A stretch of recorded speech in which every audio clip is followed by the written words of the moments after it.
औज़ुबिल्लाहिमिनश्शैतानिर्रजीम बिस्मिल्लाहिर्रहमानिर्रहीम। अस्सलाम वालेकुम स्टूडेंट्स, उम्मीद करता हूँ कि आप सब खैरियत से होंगे। आप देख रहे हैं मैथ एक्सपीके और आज स्टूडेंट्स हम डिस्कस करने वाले हैं केमिस्ट्री के लॉन्ग क्वेश्चंस के बारे में। स्टूडेंट्स, आप पता है आप एग्जाम्स की तैयारी कर रहे हैं, जैसे कि आज इंग्लिश का पहला पेपर हो चुका है। इसी तरह आपके पास दिन बहुत कम है। आपके पास स्टूडेंट्स आप परेशान हैं केमिस्ट्री के हवाले से, मुझे केमिस्ट्री के शॉर्ट क्वेश्चंस नहीं आते, मुझे लॉन्ग क्वेश्चंस कहाँ से बनेंगे, किस तरह बनेंगे। क्योंकि स्टूडेंट्स ये आपके लिए फर्स्ट स्टेप है, आपके लिए ये पहला कदम है कि आपने केमिस्ट्री को पढ़ा भी पहली दफ़ा है, देखा भी पहली दफ़ा है और इसका एग्ज़ाम भी पहली दफ़ा ही होगा। तो आप परेशान होंगे कि क्वेश्चन किस तरह बनते हैं, हमें किस तरह अटैम्प्ट करना है। तो ये तमाम चीज़ें मैं आपको इस वीडियो में डिस्कस करेंगे और आपको समझाऊंगा कि आपने कैसे करना है। तो वीडियो को एंड तक ज़रूर देखें और एंड में मैं आपको वो तमाम क्वेश्चन लगवाऊंगा जो पेपर के लिए बहुत ज़्यादा इंपॉर्टेंट है। और वो पूरी बुक के जो क्वेश्चन हैं वो बहुत ही मैंने शॉर्ट कर बहुत ही इंपॉर्टेंट क्वेश्चन निकाले हैं आपके लिए। जो स्टूडेंट्स हमारे चैनल पर नए हैं वो हमारे चैनल को सब्सक्राइब कर दें, लाइक कर दें और बेल आइकन दबाना मत भूलिएगा। तो स्टूडेंट्स, आज जैसा कि हमने डिस्कस करना है लॉन्ग क्वेश्चंस के हवाले से, तो तमाम स्टूडेंट्स से रिक्वेस्ट है कि वो अपनी बुक को हाथ में रखें या एक नोटबुक और टेक्स्ट बुक ले लें या नोटबुक ले लें और एक पेंसिल ले लें, साथ में वो नोट करते हैं। इसमें क्या होगा स्टूडेंट्स, आपका फ़ायदा होगा। आपको शॉर्ट सिलेबस, आपके पास शॉर्ट टाइम है तो आप शॉर्ट सिलेबस के जरिए पूरा सिलेबस कवर कर सकते हैं। तो स्टूडेंट्स, चलते हैं अपने पहले लॉन्ग क्वेश्चन की तरफ। तो बेटा सबसे पहला जो हमारा लॉन्ग क्वेश्चन है, जो इंपॉर्टेंट क्वेश्चन है, ये पूरी बुक में से निकाले हुए हैं, ठीक है। पहला क्वेश्चन है हमारे पास, एटम में हमारे शमसी निज़ाम जैसा निज़ाम मौजूद है, इस बात की वजाहत करें। पहला क्वेश्चन बेटा कि एटम में हमारे शमसी निज़ाम जैसा निज़ाम मौजूद है, इसकी बात की वजाहत करें। दूसरा बेटा सवाल है हमारे पास, आयोनिक और कोवलेंट बाउंड कैसे बनते हैं, तफसील से लिखें। आयोनिक और कोवलेंट बाउंड कैसे बनते हैं, तफसील से लिखें। तीसरा बेटा सवाल है हमारे पास, एवोगाड्रो नंबर्स और मोल की वजाहत करें। एवोगाड्रो नंबर और मोल्स की वजाहत करें। उसके बाद बेटा हमारा एक सवाल है कि एक रिएक्शन की केमिकल एक्वेशन लिखने से पहले किन शराइत का पूरा करना जरूरी है। एक रिएक्शन का केमिकल रिएक्शन लिखने से पहले किन शराइत का पूरा करना जरूरी है। दूसरा बेटा हमारा सवाल है, 10 मोल सल्फर बनाने के लिए SO2 के कितने ग्राम दरकार होते हैं। अगला सवाल कि 10 मोल सल्फर बनाने के लिए SO2 के कितने ग्राम दरकार होते हैं। इसके नीचे इसकी बेटा इक्वेशन दी होगी, 2H2S plus SO2 is equal to 2H2O plus 3S, ठीक है। ये बेटा इसके बाद हमारा जो मोस्ट इंपॉर्टेंट क्वेश्चन है वो ये है, इसके साथ वेरी इंपॉर्टेंट लिख लें कि दर्जा झैल में एटम्स की तादाद मालूम करें। दर्जा झैल में एटम की तादाद मालूम करें। अब वो क्या है, वो कह रहा है 3 ग्राम आपके पास हाइड्रोजन है, 4.3 मोल्स NO2 नाइट्रोजन है, 4.3 मोल्स नाइट्रोजन के हैं और आपके पास 10 ग्राम है ग्लूकोज C6H12O6 है। उसके बाद बेटा अगला हमारा सवाल है, बाउंड का बनना हमेशा एक्सोथर्मिक अमल क्यों होता है।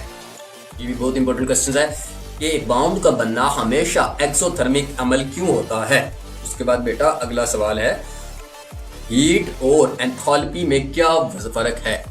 हीट और एंथैल्पी में क्या फर्क है, इस फर्क को वजाहत में करें, ठीक है। उसके बाद बेटा अगला सवाल है, दर्जा झैल की वजाहत करें। एक्टिवेशन एनर्जी, ट्रांजिशन सेट्स और रेस्पिरेशंस, ये 3 टॉपिक उसके अंदर दिए होंगे। इनकी आपने बेटा क्या करनी है, वजाहत करनी है, थोड़ा सा डिटेल में लिखना है। अगला सवाल है बेटा, हम कुछ गजाएं अजनास पका कर खाते हैं। कुछ गजाएं जो हम पका कर खाते हैं, लाइक सपोज के जैसे अजनास लिखा हुआ उन्होंने, जब कुछ कच्ची ही खा जाते हैं, ऐसा क्यों। जैसे कि वेजिटेबल्स में हम गाजर वगैरह, मूली वगैरह, ये हम कच्ची खा जाते हैं, तो कह रहे हैं ऐसा क्यों है, इसकी भी वजाहत आपने करनी है। उसके बाद है बेटा एक रिसोर्सेबल रिएक्शन इक्विलिब्रियम की हालत में है। एक रिसोर्सेबल रिएक्शन इक्विलिब्रियम की हालत में है, क्या आप इसे फॉरवर्ड रिवर्स समेत में लिख सकते हैं। क्या आप इसे फॉरवर्ड रिएक्शन में, यहाँ पे फॉरवर्ड समेत है ना, तो आप इसको बोल सकते हैं फॉरवर्ड रिएक्शन में हम लिख सकते हैं। उसके बाद बेटा अगला हमारा जो क्वेश्चन है वो है, एसिड और बेस के बारे में आर्हेनियस के नजरियात की वजाहत करें। ये वेरी इंपॉर्टेंट, जितना वेरी वेरी वेरी बहुत ज्यादा इंपॉर्टेंट ये क्वेश्चन है, इसके साथ आप लिख लें कि एसिड और बेस के बारे में आर्हेनियस का नजरियात वजाहत करें। उसके बाद बेटा एक है कि जब एक रिकवरी रिएक्शन इक्विलिब्रियम की हालत में पहुंचने वाला हो तो फॉरवर्ड रिएक्शन रिवर्स रिएक्शन के रेट्स कैसे तब्दील करता है, ठीक है। और उसके बाद बेटा अगला सवाल है, सल्फ्यूरिक एसिड दर्जा झैल कंपाउंड से कैसे रिएक्ट करता है। H2SO4 दर्जा झैल कंपाउंड से कैसे रिएक्ट करता है। अब वो कंपाउंड्स कौन कौन से हैं, वो है NH4Cl, NH4NO3 and MgCO3 and MgO। Mg का मतलब मैग्नीशियम है, ठीक है। उसके बाद बेटा अगला सवाल है एसिड और बेस के बारे में आर्हेनियस और ब्रॉन्स्टेड लॉरी के नज़रियात का मुवाजना करें। ये भी बहुत ज़्यादा इंपॉर्टेंट क्वेश्चन है। एसिड का कॉन्जुगेट में क्या फ़र्क है, एसिड के कॉन्जुगेट में क्या फ़र्क है। उसके बाद बेटा अगला सवाल है पीरियोडिक टेबल में एलिमेंट्स के कितने ब्लॉक्स मौजूद होते हैं, क्या ये ब्लॉक्स एलिमेंट्स की खसूसियात का पता लगाने में हमारे लिए मुफीद हैं। ये भी सवाल बेटा इंपॉर्टेंट है। और वह है कि इन चार नॉन मेटल्स के नाम लिखें जो हमारे दर्जा हरारत पर ठोस हालत में पाए जाते हैं। वगैरह के ऐसे 4 नॉन मेटल्स का नाम लिखें जो कि आम नॉर्मल टेम्परेचर पर ठोस हालत में मतलब कि सॉलिड स्टेट में पाए जाते हैं। उसके बाद बेटा अगला सवाल है हमारे पास जदीद periodic table Mendeleev periodic table में तरमीम करके बनाया गया है, इन दोनों में क्या फ़र्क है, यह वजाहत करें।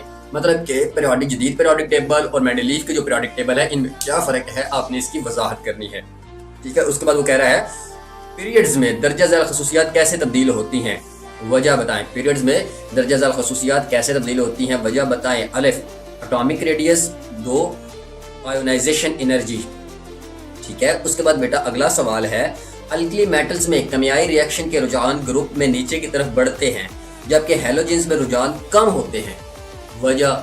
ये भी बेटा एक इंपॉर्टेंट क्वेश्चन है। उसके बाद बेटा अगला जो हमारा क्वेश्चन है वो है हाइड्रोजन ब्रोमाइड और हाइड्रोजन क्लोराइड के मुकाबले में कम स्टेबल क्यों। हाइड्रोजन ब्रोमाइड हाइड्रोजन क्लोराइड के मुकाबले में कम स्टेबल क्यों है। उसके बाद बेटा अगला सवाल जो आपके पास बहुत ही ज़्यादा और लास्ट इंपॉर्टेंट क्वेश्चन है, ये आपका एलिमेंट्स के पीरियोडिक टेबल में तरतीब कमियादानों की एक बड़ी कामयाबी है। मतलब कि एलिमेंट्स की जो तरतीब है ये साइंसदानों की एक बड़ी कामयाबी है। इस बात पर तबसरा करें और पीरियोडिक टेबल के फ़ायदे बताएं, ठीक है। ये बेटे आपके जो केमिस्ट्री के हवाले से जो पेयर्स बनाए थे उन्होंने, इनमें ये बहुत ज़्यादा इंपॉर्टेंट क्वेश्चन थे। इंशाल्लाह अगर आपने ये 10 से 12 क्वेश्चन कर लिए तो इंशाल्लाह आपके इसी के अंदर से आपका दोनों लॉन्ग अटैम्प्ट हो जाएंगे। आई होप कि वीडियो अच्छी लगी हो तो चैनल को सब्सक्राइब करें, लाइक करें और बेल आइकन दबाना मत भूलिएगा। अल्लाह हाफिज़।